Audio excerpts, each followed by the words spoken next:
Chunki bolangiz tinch emasda. Mana buni ham uyqusi buzilgan, kechasi uxlamayapti, deyapti, to'g'rimi? Kunduzi ham. Возбужденный bo'lsa shunaqa. Anemiyada shunaqa bo'ladi. Unda gipoksiya ham kuchayadi. Nimaga? Chunki anemiyada kislorodniy голодание bo'ladi. Eritrotsitlar kamaygani hisobiga kislorod tashish ham kamayadi. O'shanda shunaqa bola uyqusi buzilgan, возбужденный inju bo'ladi.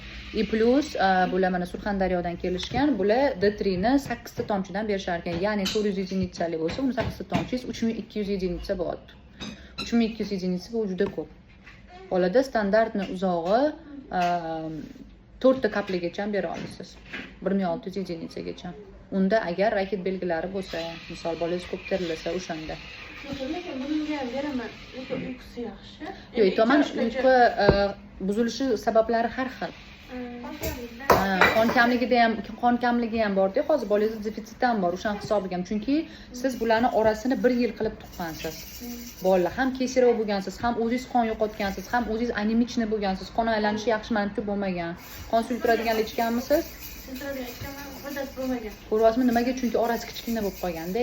Chunki organizmingiz hali tем более. Ko'ryapsiz, varikoz bo'lgan paytda qon aylanishi yaxshi bo'lmaydi. O'shaning uchun hamda trilari ham mana ko'p. Ko'ryapsiz, o'shaning uchun ham bolangiz возбужденный rosasiz. Unaqa D3ni dozasini ko'p berish mumkin emas. Uni maslahatlash kerak va analizda tekshirish kerak bo'ladi.